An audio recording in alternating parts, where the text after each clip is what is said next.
Hello, everybody, and welcome to episode number 77 of the USA Volleyball Show. We're the official podcast of USA Fencing. I'm just kidding. USA Volleyball in the building, like always. What's going on, Stephen? How you been, man? Ooh, might need to do a crossover episode. USA Fencing. They got a podcast over there? That's a good question. Let's ask. We'll dig into that. But yeah, episode 77. Lucky number 77. My favorite basketball player, Luka Doncic. There you go. Oh, here we go. Mavericks looking good so far in the couple games of this season. But no, this is a volleyball podcast. Let's talk volleyball. Clarence, how are you doing? Are you coaching right now? I imagine there's some tournaments that you're traveling to. Coaching year round. We actually just wrapped up our high school season. Finished with a record of 9-13. Okay. Came pretty close to regionals towards the middle and end toward things. Wow. Came close to regional playoffs towards the middle and end portion of the season, but couldn't quite pull it out. But with these 9 wins, we still have the best record our varsity program has ever had, and we got a lot of returners returning next year. So, I'm very hopeful for next year.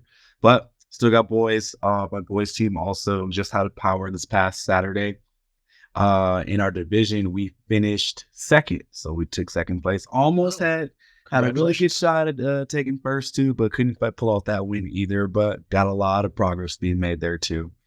And then Girls Club season starts probably mid-November. So coaching year round, basically. So nice. There. That's awesome. Yeah, sounds like some good stuff going on in your coaching life right now. Mm-hmm. Congratulations on those 9 wins. That's great that you're going to have some returners next year too, to bring that experience to the squad. But what boys? What age group are you coaching? So I'm coaching over at the Edge Volleyball Club, coaching a 16th age group too. So fun. The interesting about the RMR region, Rocky Mountain region powers is that all high school is just compiled into all the divisions too. So we can play anywhere from another 16s to a bunch of 18s team in our division, depending on who's in what. Like this past weekend, we had I think we competed against 2 18s teams, 17s team, and I don't think there were any 16s team. I think we were the only ones there. So, that's awesome. It's interesting how they do it. But yeah, got a 16 team. We will be at Mountain Classic. Be ready for that. Yes. Mm-hmm. Awesome. The Edge 16 National Clarence going to be in the building. I don't know how I feel about having my name in the title of a team, but hey, it is what it is. Is it USA Volleyball Show podcast host Hughes? Is it like Edge 16U USA Volleyball Show? Let's do it. I'm going to go in at this AES to just make it a super long name. That's awesome. Yeah. Well, yeah, congratulations. What's new? Man, not a whole lot. Had a long weekend. I took Friday off. Nice. And we got our first snow here in Colorado. Got like 4 to 5 inches, maybe a lot more in Denver. Yeah. I drove up to Aurora yesterday, and it was definitely snowing while I did that too. We had a tournament over at the field house, reverse co-ed fours. We were the Teenage Mutant Ninja Turtles. It was pretty funny. Oh, that's cool. That's awesome. Yeah. Snow is here. Yeah. I thought I was ready for colder weather and snow, but I don't think I was quite ready. Not quite yet. I feel like you just kind of like sucker punched us. I was expecting things later or earlier towards like the second week of November or something like that, but nope. Yeah, and I didn't grow up in Colorado, but my wife did, and she was like, "This reminds me of growing up," because around Halloween it would always snow, or usually snow, and you'd have this cool Halloween costume outfit ready to go, and then you'd have to throw a big puffer jacket over it. I thought that was funny. That is comedy, yeah. No, yeah, you just made me miss Southern California more than anything. But I mean, other than that, hey, as long as I'm staying in the house, we're good. Well, this is we're recording before Halloween, but this will go out after Halloween. But do you have a favorite Halloween candy, like a go-to candy that you have to get? I love Lifesavers, man. Like whoever's got those like little pack of like this, not the hardest, but the man. I haven't seen those in so long. Yeah. They're just It's so good. I just got like a little goodie bag from one of our parents on our team. And they had them in there. I'm like, where did you get these little pack of lifesavers from? And I ate them immediately. Now I miss them already. But yeah, it's lifesavers. That's what it is. I remember those. Those would be the ones. One of the candies I would pick out of my trick or treat bag to stash away and keep away from my dad from stealing them. But did it ever work? Did you always find it?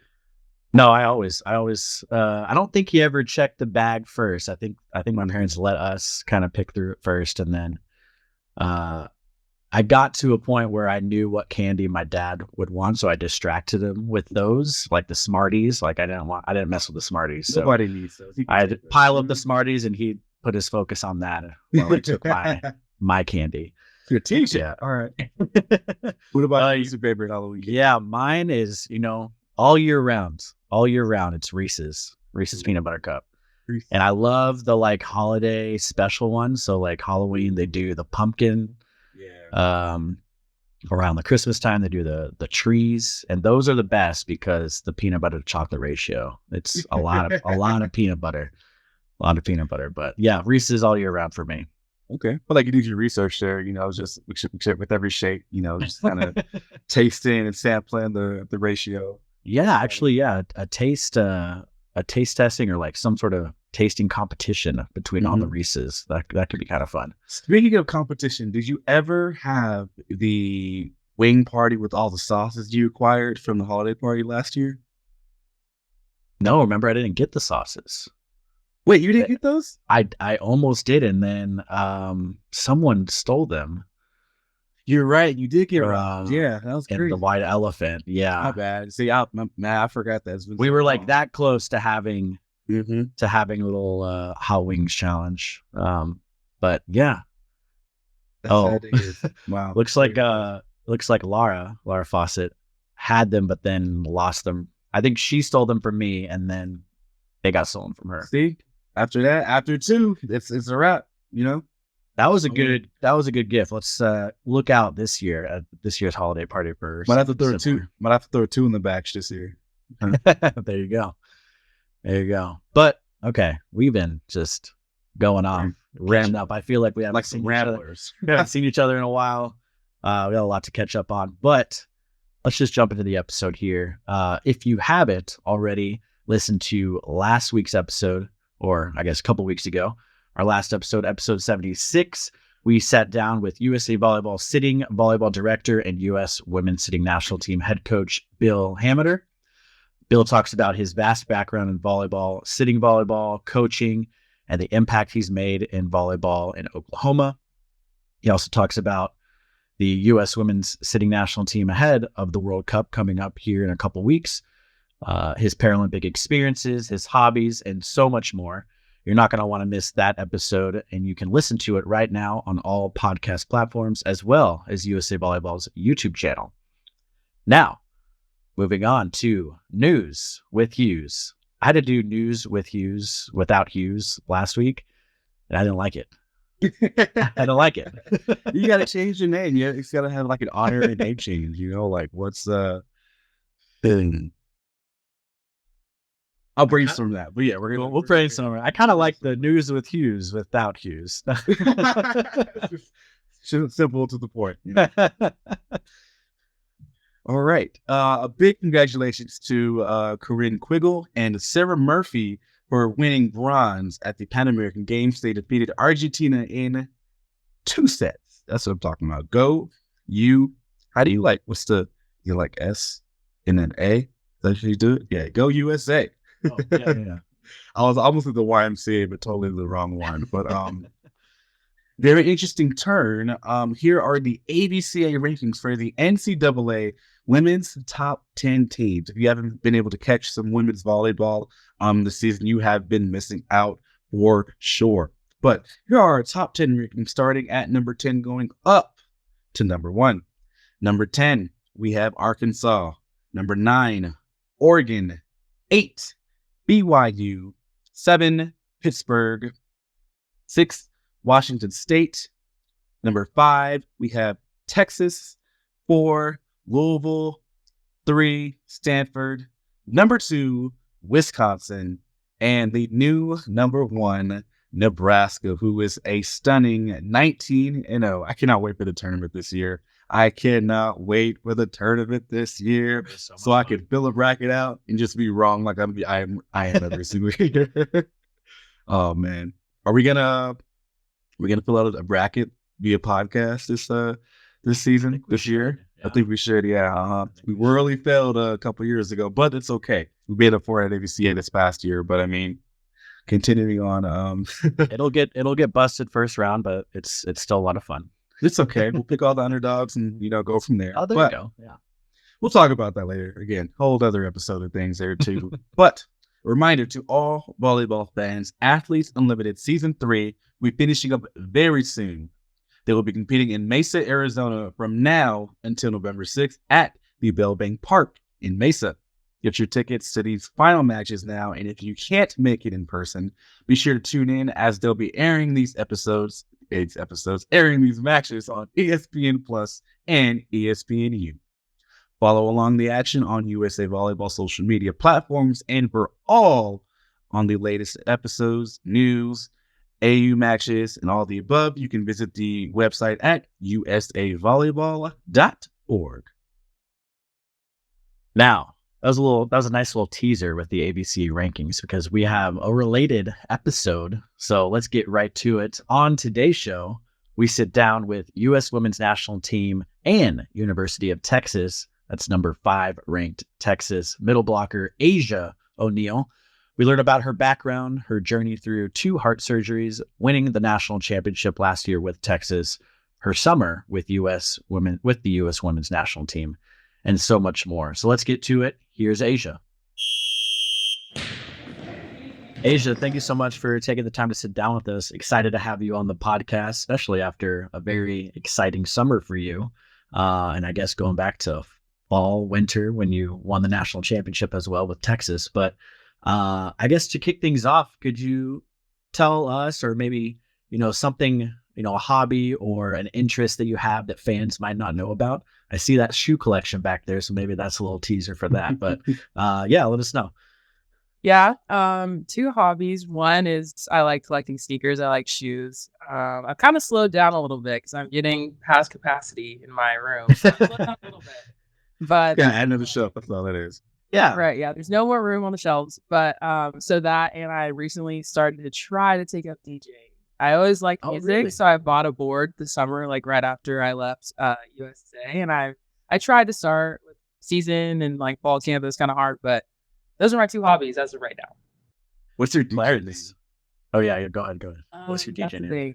I don't have one yet, so that's still in the works. DJ Asjia has a nice ring to it, though. It does. Yeah. That's fair. So maybe that's what I do. You already got the neon sign back there too. So Right. Exactly. Clarence, Open Nationals, you've had a DJ the last couple years or last year, maybe. Last year we did, yeah. Maybe we need to call Asjia up to do some DJing at the event. May 24th and 29th. Calling it. Got it. Awesome. Yeah, let's kind of dive into your background a little bit. How were you introduced to the game of volleyball? Yeah, so I moved around a lot as a kid because of my dad, but then once 7th grade hit, we decided to kind of settle down. My dad knew he wanted to retire and move to Dallas, so moved in to Texas, and I knew about volleyball, but I'd never really been around it very much. And my first day of school in 7th grade, I had 2 girls come up to me and say, "Oh my gosh, you're so tall. Are you going to try out for the volleyball team?" And I was like, "Oh, no, like I've never played this before, really. Like, probably not." I was super shy, so not something I really want to do, but something just told me, "You should just go out, just try it. Like, you can make some friends. It'll be fun." And I guess the rest is history. Were you, given your dad's background, were you interested in basketball at all before that? Or, what other sports were you interested in, or any sports at all? So I did try basketball this summer going into my 6th grade year. I told my dad, I was like, train me the whole summer. I'm going to try out for the team. Like, I want to do well.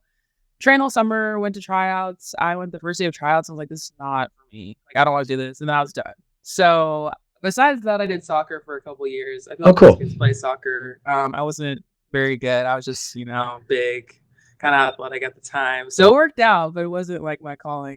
I was definitely more into like dance and acting and singing and things like that. So Oh, cool. yeah. Acting is very interesting. Okay. Do you still like do any kind of acting on the side or any of that? No, I think at this stage I would be a little nervous and embarrassed to do it, but it was really fun when I was younger. My schools, a lot of schools I went to, we had a lot of plays and they were really into it. I went to performing arts schools, so it was really cool then. But I think now I'm past my limit and my time. You say what was like your most memorable play you remember being part of? In 6th grade, we did a Charlie Brown play, and I was Lucy, and I really remember that because I had a solo. Awesome. I was so scared to do my solo, but from what I remember, I think I killed it. So that's all that matters. You just blacked out on it. Yep. Yeah. I think you did a good job from what I heard. It was good. Just drop the mic. Doesn't get any better than this. That's Right. an acting career. No. Exactly.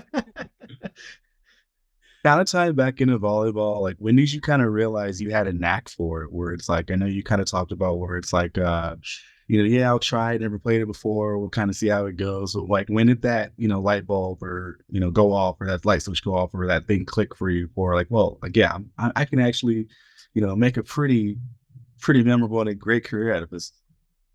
Yeah, I would say initially just that 7th grade year, I started club volleyball. I went and tried out for my friend's club and made the team. And obviously, I wasn't incredible yet, but based on feedback that I was getting, I felt like my growth rate, I was like, okay, this is something that I could probably be pretty good at, pretty decent. And then in 8th grade is when I got my first college letter, and I was like, okay, like this is a real thing, like this is serious. My parents also realized, like, okay, like everyone's not just kind of, saying what we want to hear to be on the team. Like this is something that could be really promising. So in middle school, I kind of started to realize like, wow, this is real. You can really play at the next level. And I think I have like what it takes to kind of get to college. Kind of sticking with your kind of the early years of volleyball, going into your club background, you competed at TAV, obviously a huge club, well-known club in Texas, and has very successful programs year after year. What was it like competing for TAV, and then, take us through some of your more memorable moments competing for the club and maybe, at USA Volleyball Nationals or any qualifiers like that? Yeah, so I was at TAV my freshman to junior year, and the club I went to before was still pretty good, but it wasn't as like crazy and high of a level as TAV. So my freshman year, once I got there, it was pretty crazy as a whirlwind. We had really good girls on our team. I think basically all of us besides maybe one went D1 and like pretty good D1 schools. So Wow. I was very shell shocked when I walked in, and it was really amazing. They had so many good coaches, and I really feel like that's when I started to blossom. Really, my freshman year, I started hitting those big strides. And going to nationals, it was in New Orleans that year, and we ended up getting 3rd. But just seeing like how incredible all the teams were, I was really in shock. I was like, volleyball is big. Like I didn't realize it was this crazy, but it is definitely very crazy. And just be able to compete at that high level and making it that far. We got 3rd my freshman year, 2nd my sophomore year, and then my junior year is when we ended up winning. And it was really crazy because we ended up playing Austin Juniors, like a team from Texas, in the national championship, which is like small world because we played them probably a million times before that. But it was always so fun. I loved my club days. We talk about it all the time now. Just I met up with a couple of my old club teammates this past weekend, and we were kind of just going through all of our memories down memory lane. And there's so many just like indescribable moments that you experience with one another, and being able to travel across the country and meet all these girls. Like there's so many relationships that I made that I still have, even if they don't play volleyball anymore, but just being able to have like those 8-hour days at the convention center, like hearing whistles all day long, and you're running around court to court, like barely warming up, just jumping on, and we're somehow playing like 5 matches in a day. Like it was such a great experience, and I really honestly miss club, but it was so fun, especially to be able to win my junior year and be like on the alternative team. There's so many crazy memories with USA Volleyball. So you said you've been around a total of 2 clubs. You said the club you started with, and then you ended up at TAV afterwards, right? Yeah, and then my senior year, I played for Drive Nation, which my dad started that club. So that was cool. I didn't know that. Yeah, that was the first year of the club. So I left TAV to go there. But yeah, so I guess 3. Maybe I'm a club hopper, I guess. That's kind of Wouldn't say all that. I mean, club volleyball is kind of up in the there's so many to choose from, depending on what city you're in and such too, and depending on the level that you're wanting to play at too. But kind of a side question for there, what goes into choosing a club, like TAV or even going over to Drive Nation, just overall, in your opinion? Yeah, I feel like the younger you were, you kind of just went where your friends were. But then once high school hit, I knew I wanted to be somewhere where I could really develop. Like I said, in 8th grade, I started getting college letters, and I knew like, okay, like this is something serious. Like I'm doing a lot of training on the outside, doing strength conditioning. Like I want to make sure I'm developing as the best I can. And also, we kind of paid a lot of attention to different tournaments that we were going to. So like TAV and Drive always made sure to put us in like the best qualifiers in the best situations so we could play the best competition, so that once nationals came around, we were pretty prepared. So really just coaching and level of play. In Dallas, there's so many volleyball players. So at the time, kind of my freshman year, all the best players from like each club in the area, we all kind of joined one team together. And so it worked out. It could have not done that, but it worked out. So yeah, really just coaching players and then the level of tournaments that we're put into. Mm-hmm. Do you remember like your favorite qualifier or tournament that you've like played in? Or a city that helps. New Orleans was really fun. I really liked being there because there was a lot to do when we weren't on the court. So we like got to walk around, go to the mall, go shopping. I will say also, when we won, it was in Minneapolis. So that was really fun. It was a cool city. I liked being there. So yeah, really, I'd say Minneapolis and New Orleans were my favorite too. Great food in New Orleans. What'd you say? Great food in New Orleans. Oh yeah. We got a lot of beignets when we were there. So beignets, the secret to winning. Yeah, there you go. What was you mentioned winning the national championship your junior year, I believe. What was that moment like? From maybe the start of the tournament to the end of it. What was the feeling, the emotions? What was that like for you? It was pretty crazy. I remember we had a really tough crossover match to get into gold, and we almost lost. So we were really kind of battling there the last few days. But my coach at the time too was a really strict coach.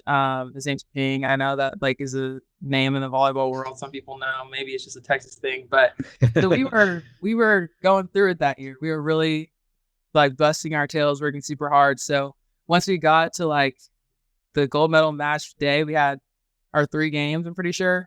Everybody was locked in. Like we were at dinner or breakfast, no one said a word. We were just like eating our food, we were ready to go. We're like, guys, we spent this whole entire season like working our tails off. There's no way we're losing. So once we got to that last game, it was like autopilot. Like we went to 3, but we still were very much so like very locked in. We knew we were gonna win. And then being able to do it, I'd seen so many teams like the years prior celebrating at the end on the big championship court with all their friends and family there. And I was like, that's so cool. Like, I really want to get that.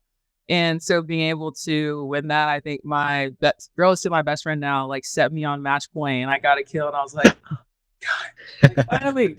So all of us are like, pulling on the ground. We're crying. It was so fun. And then just the medal ceremony after, like, it's such a big shebang, especially like at 17 years old. So you're just so in awe, and it's so incredible, so worth it. That's a memory that I'll forever have. I think this might be a little bit of a good segue to, talk about, your college career and, what made you choose the University of Texas. Yeah. So my first year playing volleyball, actually, I saw Texas win the national championship. I was watching that on TV in 2012. And just growing up playing volleyball in the state of Texas, like everyone talks about UT. So like that's just a big sample. I would go to the games whenever they played at TCU because that's about 30 minutes from my house. So they were always just like that huge, incredible program that's like everyone's aware of, that's so close to you. And that's something that I really wanted. But also just being a young Black girl playing a sport that not everyone really necessarily looked like me, especially back then. It was so great to see a team and a program like Texas that has that diversity. Just really across the board, from like coaching staff to support staff to all the girls. And I knew a couple girls from Dallas too that were on that team. So there's just a lot of connections, and it was really incredible seeing people who looked like me playing at a really high level and playing like with their own type of swagger and their own personality and not really being afraid to like fit into a certain mold. So that was something that really stuck with me at like 15, 16 years old. And obviously I committed at 16. So you're pretty young when you make those decisions. I know they've changed the rules now, but I'm really glad that I made that decision at 16 and I'm still happy with that decision and still here at 24. So yeah, really, really happy with 16-year-old Asjia for sure.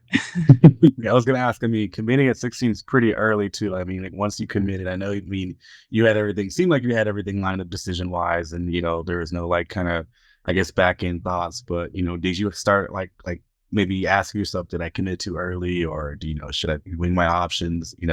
For maybe a little bit of a longer period of time, or I mean, it seems like obviously no, but I mean, were there any kind of lingering thoughts in that moment?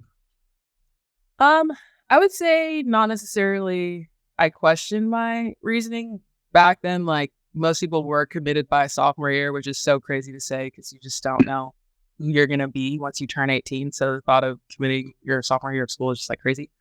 But I was really confident in my decision. I was really excited to also just kind of have that decision to be done because I'm such a planner. So I like to know what's going on with my life and the recruiting process. Like I was still pretty shy at that age. So I would be so nervous, like going on visits, talking to coaches. So it was more so a relief for me to know like, okay, this is where I'm going. Like it's going to be set my senior year, but I can just kind of relax and prepare and enjoy watching them and then see like how it's going to go for me once I get there.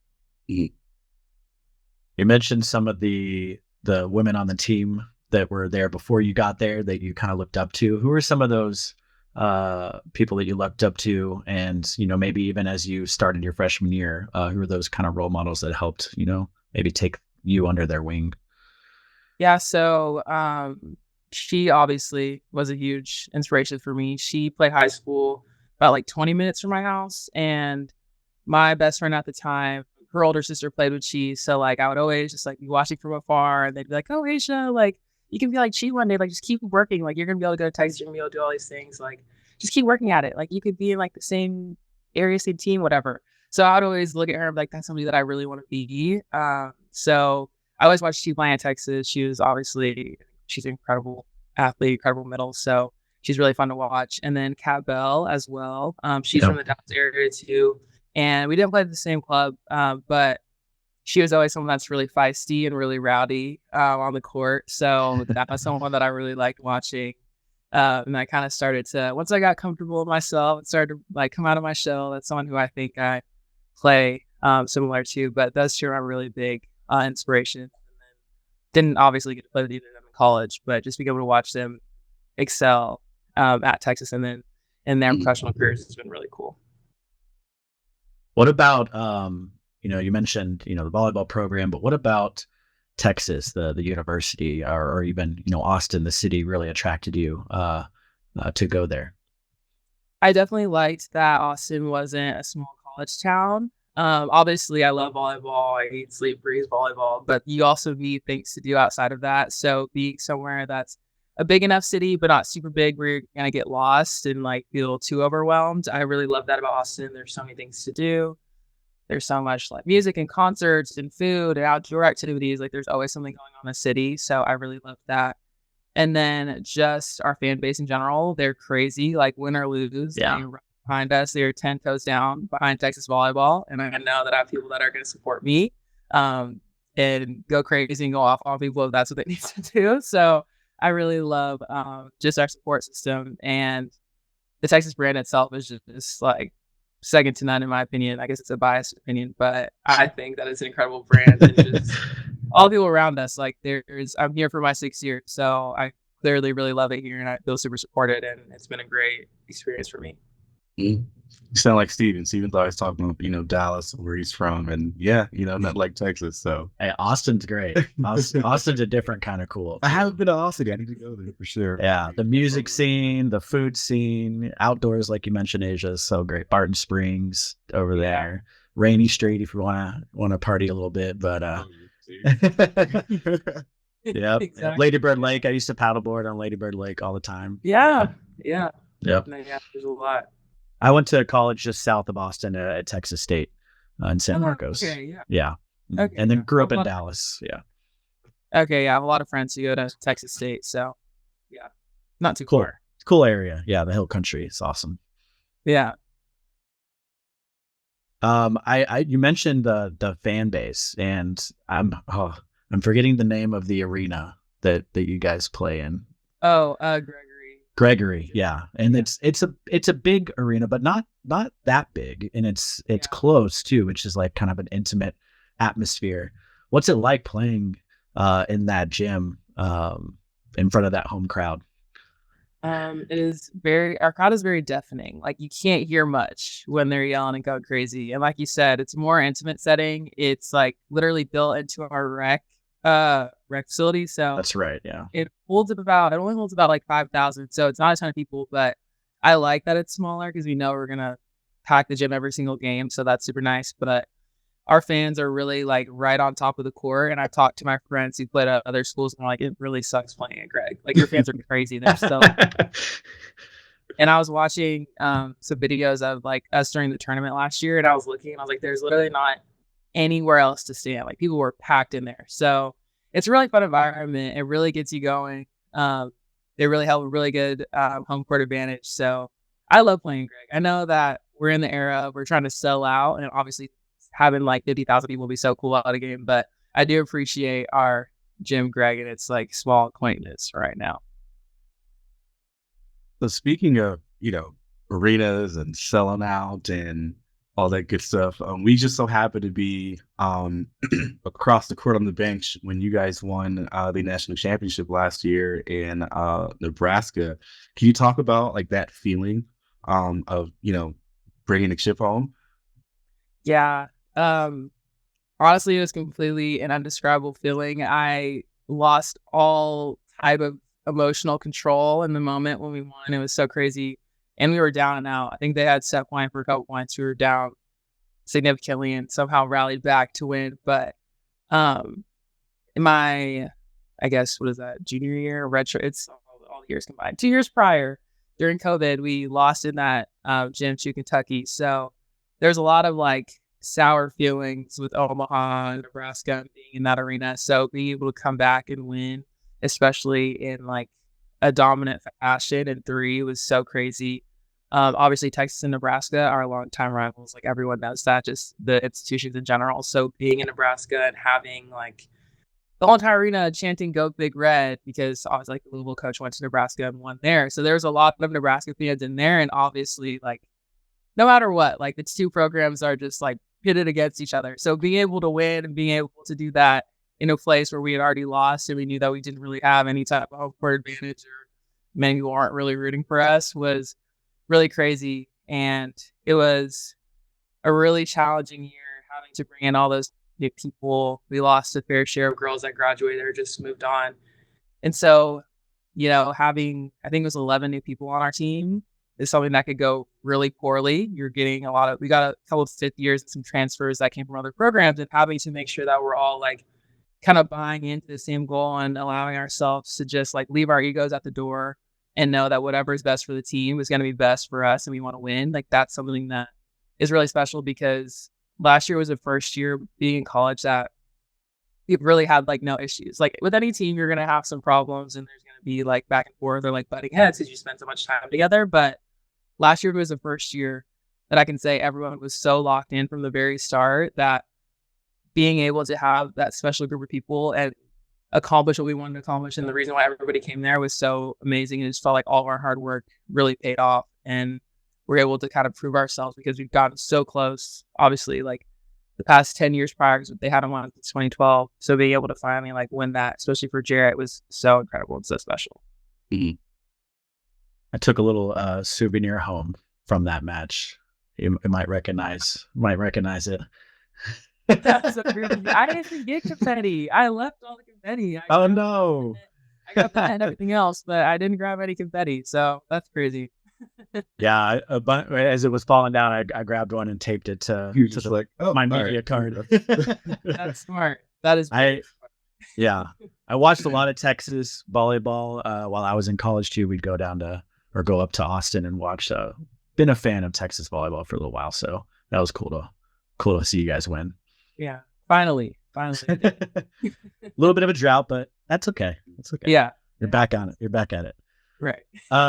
It's your senior year at Texas, and correct me if I'm wrong, but I think you probably had some opportunity to stay with the national team as well. What kind of made, or how did you come up to the decision of returning to Texas for your senior season?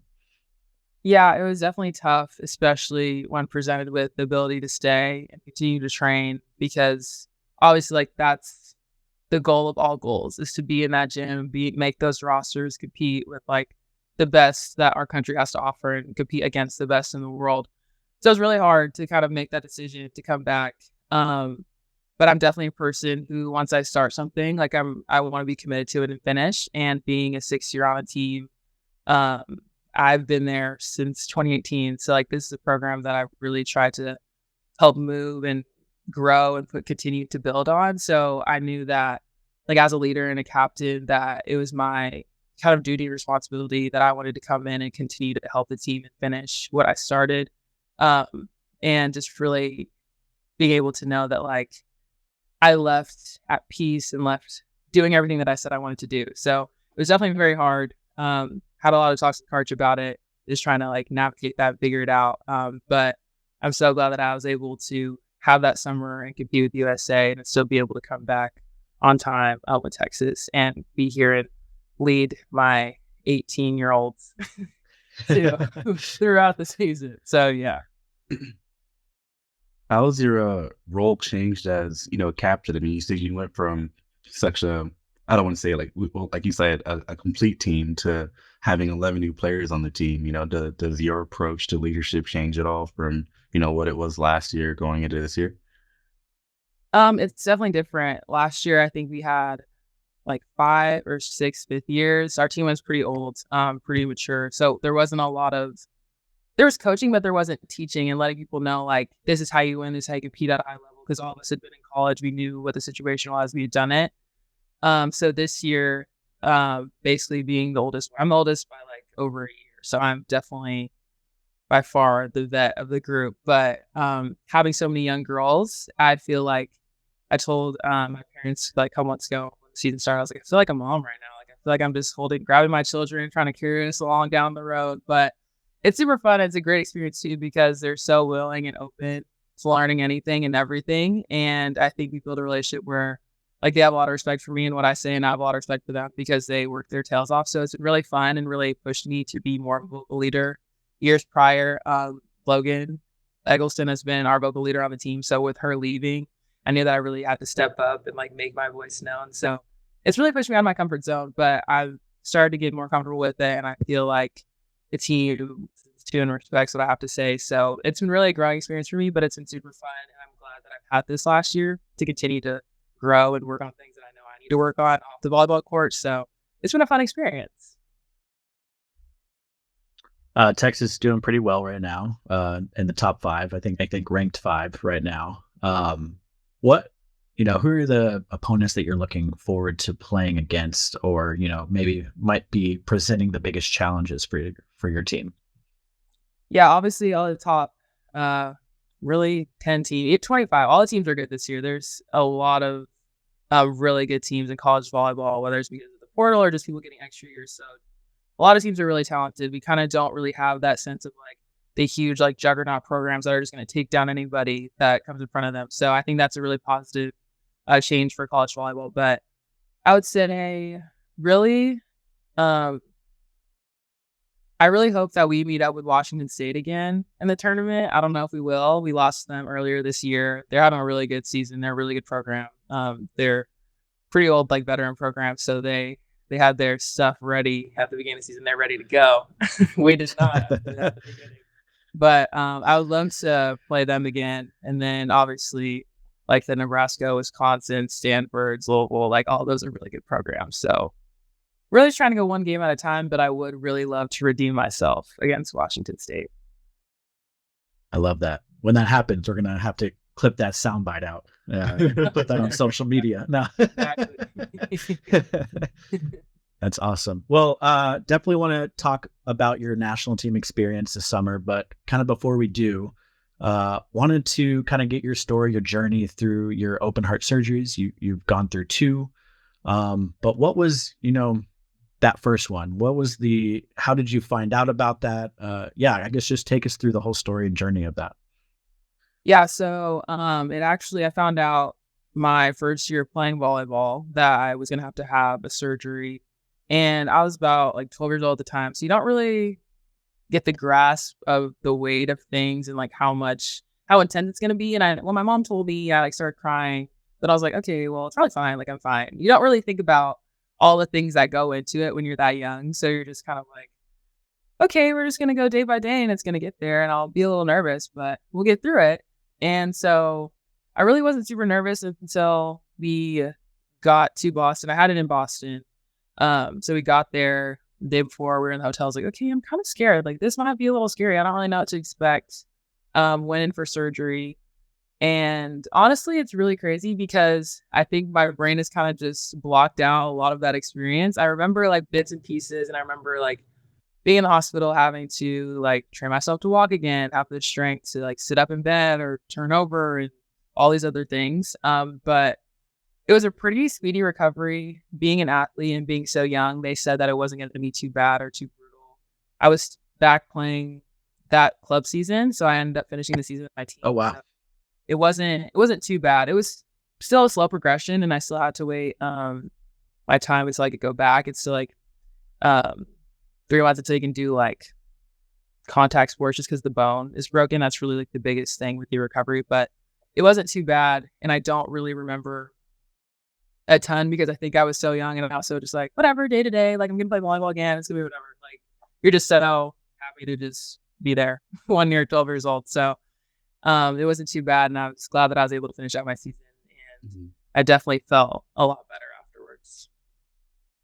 What I apologize. I think you may have cut out a little bit at the beginning for me. Was it something that you've discovered while you were playing, or why did you need the surgery? If you're comfortable with telling me. Yeah. So I was born with a leak in my mitral valve. So that was something that I always knew that I had. And once a year I would go to the cardiologist and get an echo and EKG just to make sure that everything was okay.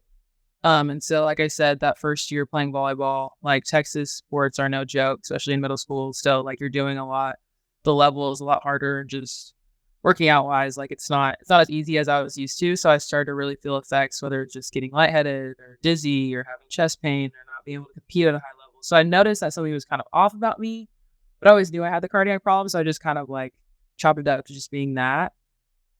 So then it was after I had it was in the summer, and it was after I found out that I had my EKG and my echo. They looked at my test results and said that the leak had gotten worse. So they were going to need to go in and put a ring on it to just close the valve. Because basically the valve doesn't close all the way. So the blood goes opposite way through the heart. So your heart has to work faster to pump it the correct way. Just basically causing you to add a lot of wear and tear and strain on your heart. So. Okay. Yeah. Thank you for sharing that. Yeah, of course.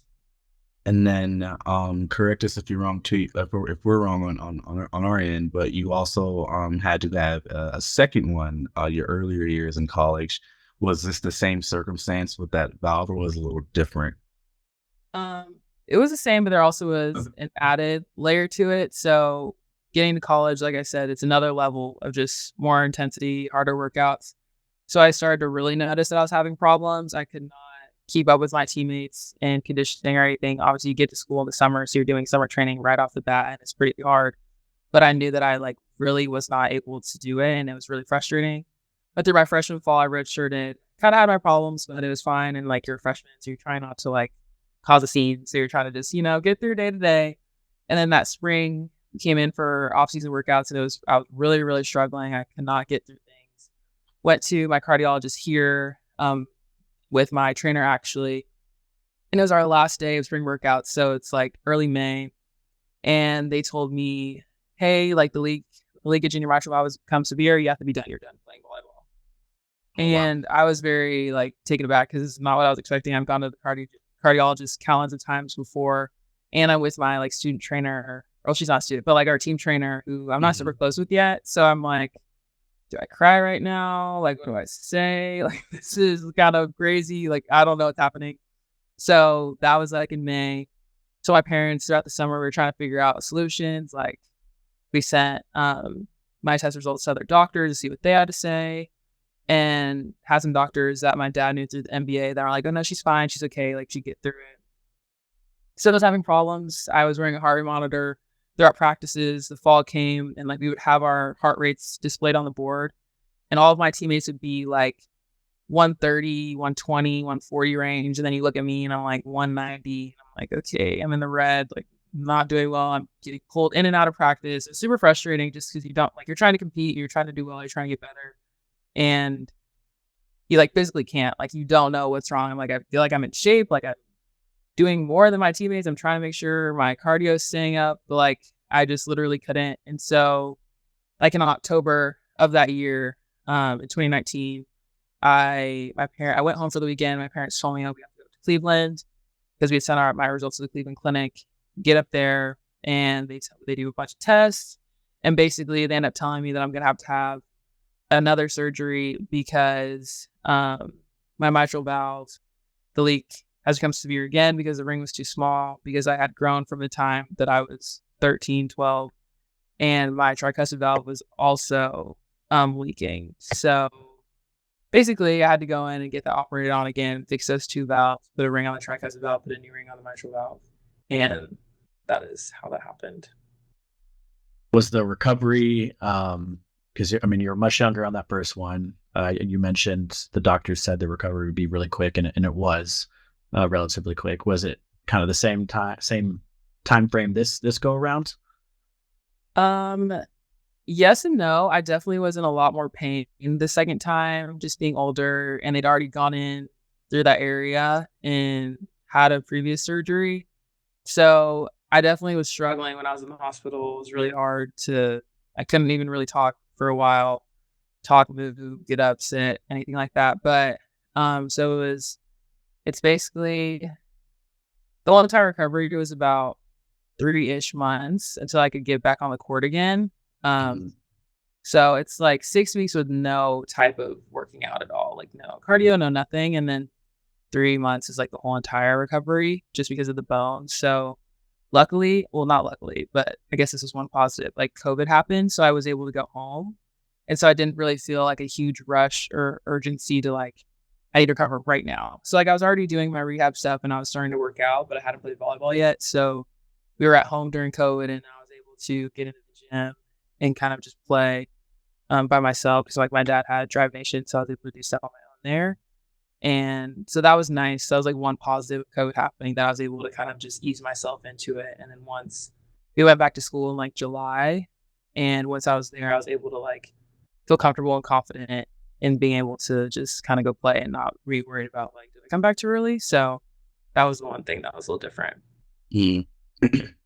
Were there any or are there any, limitations or restrictions as far as your playing is concerned? I mean, doesn't seem like it. I mean, you're still, dominant, killing on the court as we see here too. But, were there any, restrictions there at all?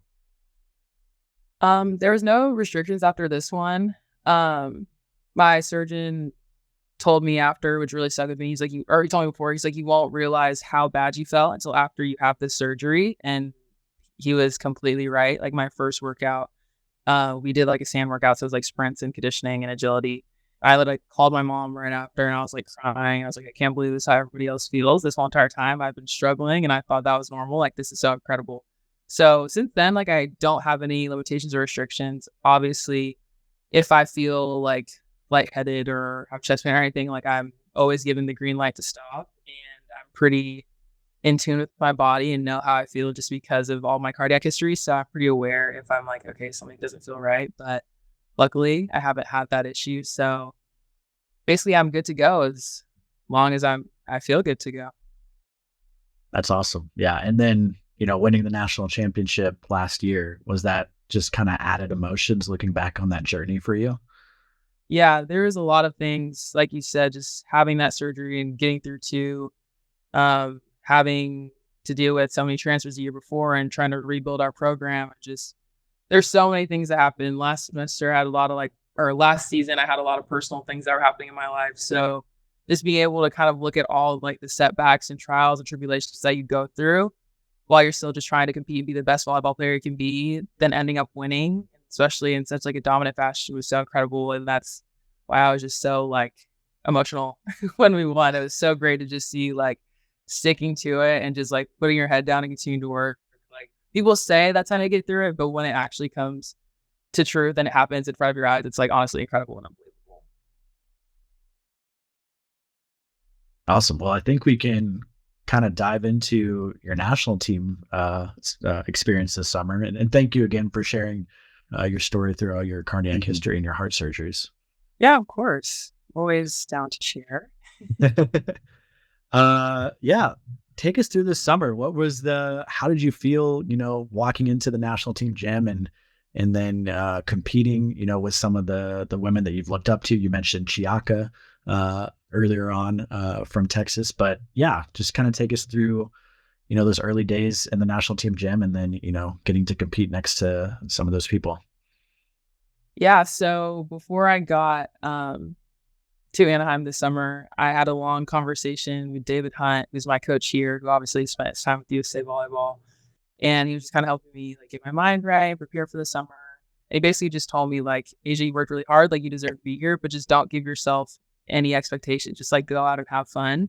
And I think that was the best advice he could give me. I'm super competitive. I hold myself to really high standards. So being in a gym where everybody's clearly the best of the best, like having like specific standards and expectations for yourself can cause issues when you don't necessarily like accomplish that right away. So I think just being able to come in and just play and have fun and work hard really worked out for me. I'm not a shy person, but I'm not super extroverted. So I kind of like at the beginning was kind of keeping to myself, like talking here and there, but kind of just, finding my way. And that first trip when we went to Turkey, I got thrown in a couple matches and I was like, well, here's my time. So I'm just going to go in and just do my job and just see how it goes. And I think that was really my mindset, like throughout the whole summer, like just trusting in the fact that like, even though I'm in college or I'm like the youngest here, or like only girl would say, you're so young. I can't believe you're 23. Like, that's so crazy. I'm like, okay. I'm just going to come in and just do what I can do. Like I have faith in myself and know that like I'm here for a reason. Like my big saying this summer, Brooke Nunaviller actually told me this, but she told us basically walk into every room like God put you there because he did. So really just reminding myself like I wouldn't be here if I wasn't ready to be here. And I think having that mindset really helped me just kind of relax and play loosely on the court. And for moments where Carter's like, Asjia, go, I'm just like running to the sideline to go in. I was ready.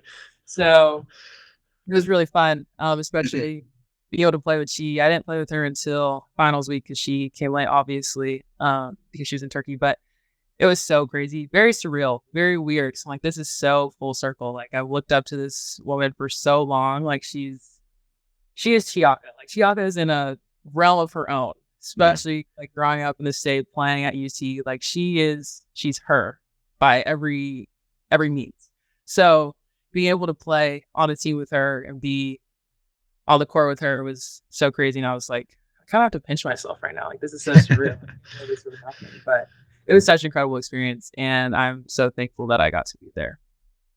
We're gonna send Chiaka the soundbite so she. Right, exactly. I don't think we've had her on the podcast yet. We need to get her. No, yeah, it seems that. Mm-hmm. Yeah, anyways, yeah, we'll talk about that later. But like during your time there, I know you mentioned a lot about Chiaka, but were there any other players that really helped you feel welcomed and connected or helped start that camaraderie build with the team? Yeah.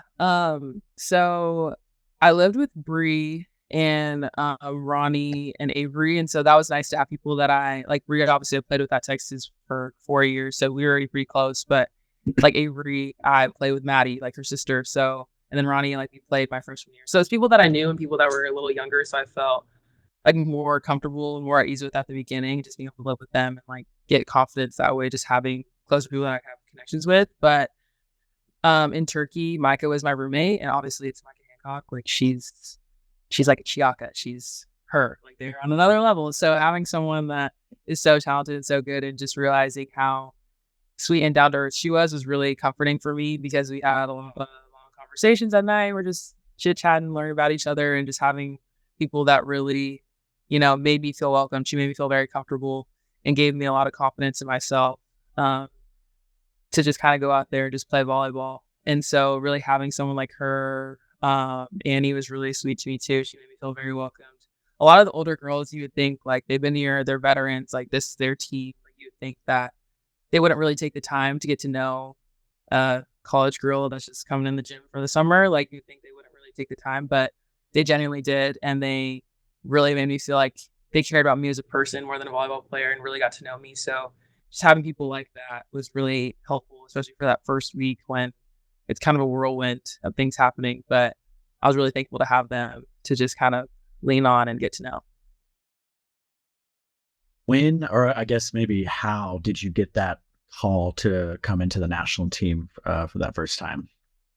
So the previous summer, Coach invited me just to come train and just to get better. So I had that experience. And after being there last summer, I knew that this was a gym that I really wanted to be in. I didn't do USA stuff growing up. I didn't really I don't know. I never really tried out or did things like that because I was just kind of like shy and nervous. So I always got a little scared to do it. So that previous year when I had been invited that summer to come train, I knew that this was a gym that I really wanted to be in. It was so fun being able to be with all those people. So in March, I think it was March, I reached out to Karch. I texted him. I was like, thank you so much for the opportunities last summer. It was so fun. I would love any chance to come in and train with you guys this summer, even if it's for like a week. Like, I just really want to get in the gym to get better. And he told me, he obviously responded and was like, thank you so much. Like, we loved having you here. Currently, we don't have any space for you to be there, but we'll let you know. And I was kind of like, dang, okay, well, maybe something will happen. Maybe, I'll get a spot. And a couple weeks later, get a call from him saying that there's space for me to train and actually to be on the eligibility roster. So I was like on cloud nine. It was so crazy. And I was glad that I listened to my dad and was like, I'll just reach out. So he's like, you should just do it. Like, it's fine. So thanks, Dad.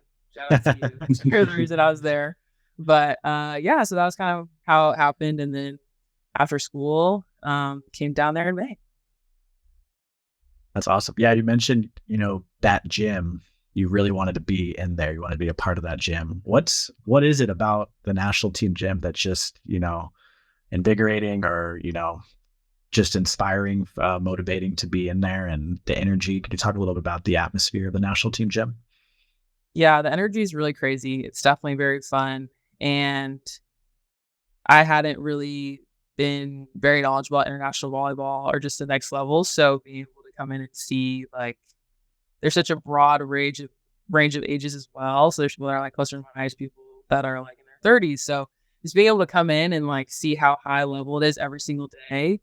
It's obviously a gym where obviously Karch is in charge and it's his gym, it's his team, but the girls are so self-motivated that it was really inspiring that the love and the drive for volleyball never really ends. You're always going to be this amped up about it. So that was super fun, and just really being able to push myself. I'm a 6th year this year. I was a 5th year last year. So I'm on the older side of things in college volleyball, obviously. And basically I've seen it all with skills and talent and things like that. So wanting to continue to push myself, I want to play at the next level. So I know that if I want to do that, I need to continue to be in uncomfortable situations. And I think being in the USA gym gives me the opportunities to learn how to be comfortable in uncomfortable situations. So it was really fun, and you're definitely tested every single day. You're going to get humbled real quick.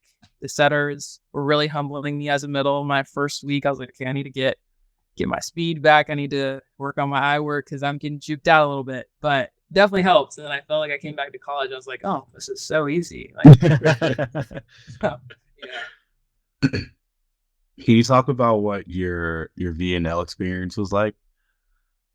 Yeah, it was definitely insane. Being in Turkey, the crowd was crazy. We played Turkey the last night that we were there, and obviously the other games were fun and they were cool, and I played in them. But seeing how invested other countries are in women's volleyball is so awesome to watch, because I think we're definitely on the rise and the come up in America, but we're still not at that international level. So just being able to play in a rowdy, excited gym was really cool and really fun. And just realizing you're at the net and you're looking across the net at people who are Olympic medalists and are the best of the best in the whole entire world at their position. we were at Turkey and we were playing against Vargas. It's like, this is insane that I'm playing against this girl right now. Like, this is so cool. So it was really fun just being able to compete against some people that you think are just on a whole other planet as you, and being able to realize like, okay, I could still hold my own, and I'm still like, I don't look like a fish out of water right now on the court. Like, it was definitely it was a humbling, but also positive experience for myself, because I felt like it kind of added another sense of like confidence in the work that I've put in to get to this place. Like, it was really rewarding and fulfilling to be able to do that. Just the feeling of wearing the USA volleyball jersey, the USA jersey. What was that moment like for you? What were the emotions going through that moment? I was definitely a little emotional. I feel like the older I'm getting, the more emotional I'm becoming. So I'm very present in every moment that I'm in, and I'm like so grateful. But I literally sent a picture to my family in our group message right away of like the jersey with O'Neal on it. And I was like, this is so crazy that like before I had my second surgery, I was like, there's no way I'm playing after college. Like, I don't have the physical capacity to even compete right now. And like, there's no way I'm doing it after that. So being able to see like how quick things can change in your life, and how really like trusting the process and going through those tough times can definitely, it's going to look up eventually. Like, it was so incredible. And I was so just in awe. Like, I remember the first night after we played, I like went back to the hotel and I was sitting in my bed, and I was like, I was really just reminiscing, just so thankful on everything that I've gone through to be able to be here. Obviously, like, I hope I'm at only the beginning of my USA volleyball journey, but just seeing that everything that I've gone through worked out for myself at the end, and being able to represent my country is so crazy, especially still being in college and doing that. So it really just was kind of the icing on the cake of all the stuff that I got through the last year and a half before that. And I was so thankful to have that jersey, being able to represent myself and my family and my school with USA on my back. That's so cool. Yeah, I bet that family chat was just blowing up with that picture. That's so cool. Yeah. That's awesome. Well, Asjia, thank you so much for taking the time to sit down with us and take us through your journey, and tell us about your summer with USA as well. But yeah, I think you're right. I think you're just at the beginning here, and we're excited to watch you compete with Texas here in your senior season, and then hopefully see you back in the USA gym real soon. Mm-hmm. Yes. Thank you so much, guys. I really appreciate it. It was good talking to y'all. Thank you as well. Where can, if people, listeners, fans, where can they follow you to, kind of follow your journey? Yeah, you can follow me on Instagram and X at Asjia O'Neal, Asjia O'Neal. And then on TikTok, y'all can follow me to see my journey.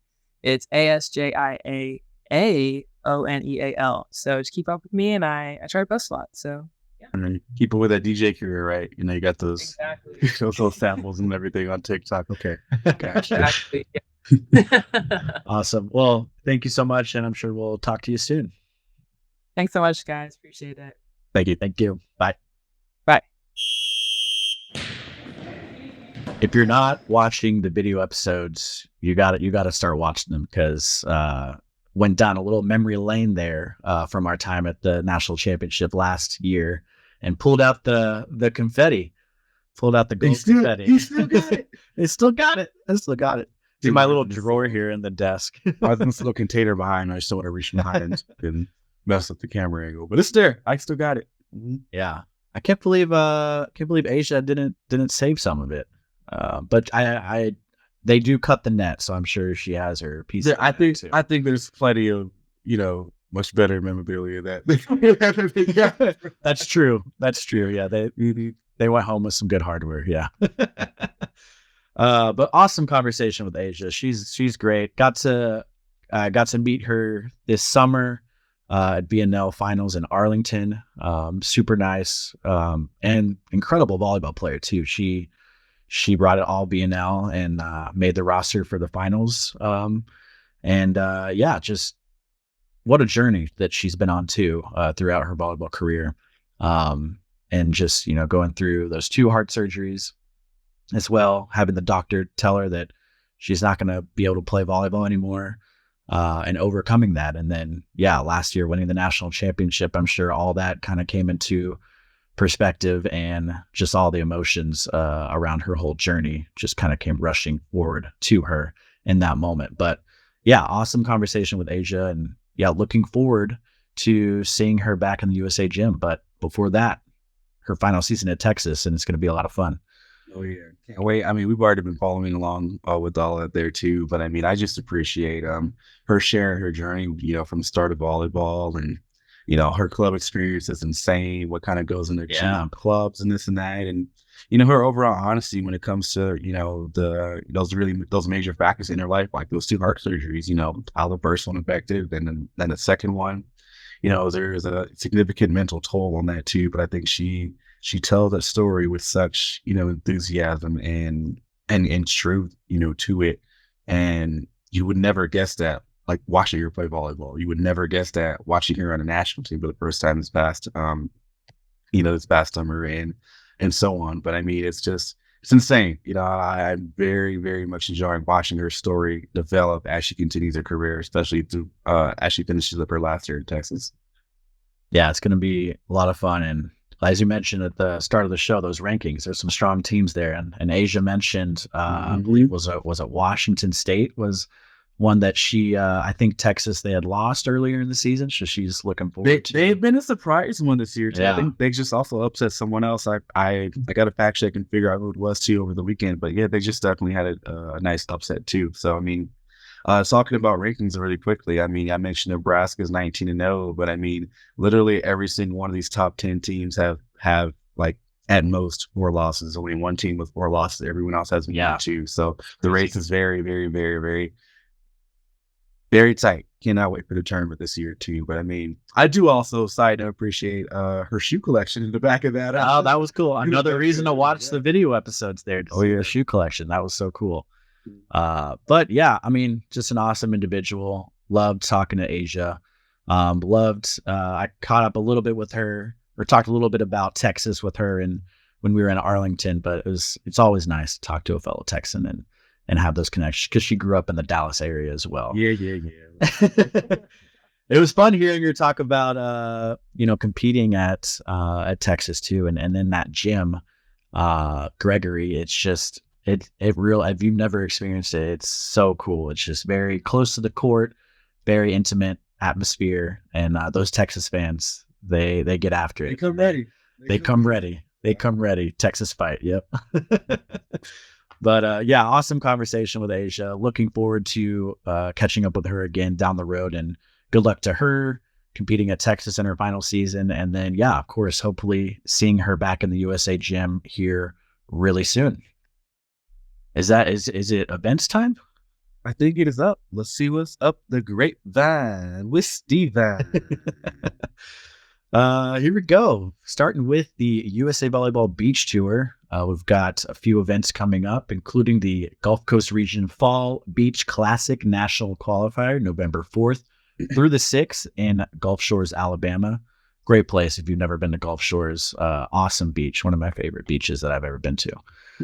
The Lone Star Region GCVA November BRQ, November 5th in League City, Texas. The Florida Region SSOVA Regional Qualifier, November 5th in St. Pete Beach, Florida. And the Florida Region SSOVA Regional Qualifier, November 12th in St. Pete Beach, Florida. That is always so hard to say for me. Twister of a tongue right there. That is a tongue twister for sure. Good luck to everyone competing in those events, and shout out, of course, to all the USAB regions for setting up and hosting those events. More details on all upcoming events can be found at usavolleyball.org. Now to the pro side of things. Also, side note, love that Gulf Shores has the Steven Munson mustache stamp of approval. Great beach. Go check it out if you have That's the chance right. to do so. Circling back to the pro side of things too, we have the Beach Pro Tour Challenge, November 2nd through the 5th in Haikou, China. After that, we have the FIVB U21 Beach World Championship from November 8th through the 12th in Royet, Thailand. Good luck to all our national team athletes competing in all these events across the board. And we also have the local and zonal national officiating camp. I almost said cup. Well, these tournaments. National Officiating Camp, November 3rd through the 5th in Huntsville, Alabama. It is a great opportunity for aspiring officials to learn from great experts both in the classroom and on the sand. Be sure to register today at usavolleyball.org. That makes me think we should do like an officiating cup, just like a competition with officials somehow. I don't know how that would work, but you know how like they have like the firefighting competitions and stuff like that. An officiating cup. I see it now. You check out your score sheets. You have to sprint your court. You got to, It's like, what was the grocery store competition? Oh, there was like super shoppers. Is that what it was called? They'd have to like run through supermarket sweep. Thanks, Curtis. Oh my God. That is amazing. Yeah. Something like that. Maybe something like that. Yeah. Make it like Legends of the Hidden Temple style. Add some flair to it. You know? Yes. Orange iguanas. Was it orange iguanas? I think that's right. Orange iguanas. Dang, blue barracudas, maybe. Blue barracudas. Did you ever see the remake they had of it? No, I never did. It was okay. Okay. Nothing like the past, like the old time sake too. But some good nostalgia though. Was it similar? It was okay. Environment was a little different. It was kind of everything was outdoorsy and stuff too. But I mean, the nostalgia was there, 100%. I want to see the remake Guts though. That was the one. Oh, yes. In the aggro crag, bring that back. The aggro crag. Oh yeah. I used to watch it as a kid. And just I could do this. Just how do I sign up? Where do I sign up? Let's do it. But hey, never got the chance to do it. Man, it's a good show. All right, officiating cup. Let's bring it up at the next all staff meeting. 2025. Let's start brainstorming now. Bring it to May meetings. Yeah, there you go. Okay, let's wrap this episode up. Remember, listeners, you can rate and review, share with friends, family, and teammates. It really helps this podcast grow and reach new listeners. And of course, check out our video episodes now on our website and YouTube channel. We thank you for all your continued support. Do you know a club that should be featured or maybe a story you'd like us to share? You can email us at theusabshow@usab.org. Leave us feedback. Let us know how we're doing. Let us know about any future topics you'd like to hear. New episodes drop every other week. And until next time, thank you for listening to the USA Volleyball Show, the official podcast of USA Volleyball. This has been the USA Volleyball Show with Clarence Hughes and Stephen Munson. Produced by Curtis Ward. Our content producer is Laura Fawcett. Our marketing lead is Bree Jaycox. If you enjoyed this podcast, be sure to rate and review. And if you haven't already, please subscribe to the USA Volleyball Show on Apple Podcasts, Spotify, or wherever you listen to your podcasts.